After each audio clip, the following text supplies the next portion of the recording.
In this tutorial, we'll be going over lake effect snow and answering 3 questions, including where lake effect snow originates from, how it forms, and as well as why we're going to see several feet of snow near Buffalo, New York here over the next several days. Let's first talk about the ingredients that are needed for lake effect snow. And obviously it's in the name, but we need some sort of lake. A body of water is needed for lake effect snow to occur. And this water has to also be warm. And what I mean by that is typically 40 degrees Fahrenheit or greater is really what we need for lake effect snow to occur. And in this instance, with the Buffalo, New York snow event that's expected to happen, that is 52 degrees ish in Lake Erie. So it is very warm water. And then what we need next is cold air aloft. So what we have up above that water is temperatures typically under 32 degrees is what we'll need for lake effect snow. And in this instance, most of the temperatures will be in the upper 20s in terms of this event. And we also need wind. If we don't have any sort of strong wind coming out of a certain direction,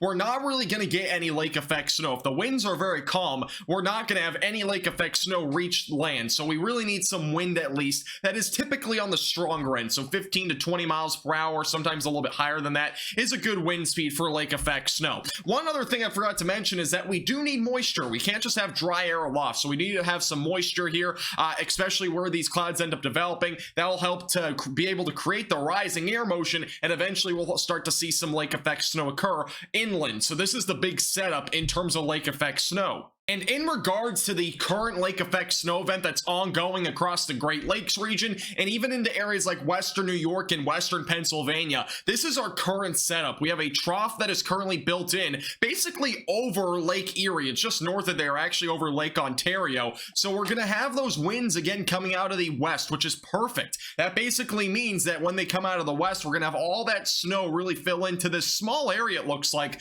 kind of right there, right along Lake Erie. So all that pretty much almost all the snow will fall there. Once this trough moves slightly further off to the north and east, more snow will begin over Lake Ontario, and we've already begun to see more of that lake effect snow even over into areas into Michigan as well as even into Wisconsin due to the fact those winds are coming out of the northwest, and that's creating some lake effect snow in western Michigan. And even 24 hours from this given time, that trough does move slightly further off to the north and east, creating a wind again out of the west, which will eventually create that potential for lake effect snow and potentially some very significant snow as well out of that, since that trough will just be so slow moving. Now that we've answered the 2 main questions, let's go over the last question, which is why Buffalo, New York in particular will see so much snow out of this lake effect snow event. Well, I already mentioned that the trough is very slow moving, so we can already kind of knock that off the checklist. The other thing is the winds are going to be coming out of the west this entire time, which you can see here on the future radar. We have 2 areas of lake effect snow that are very well defined.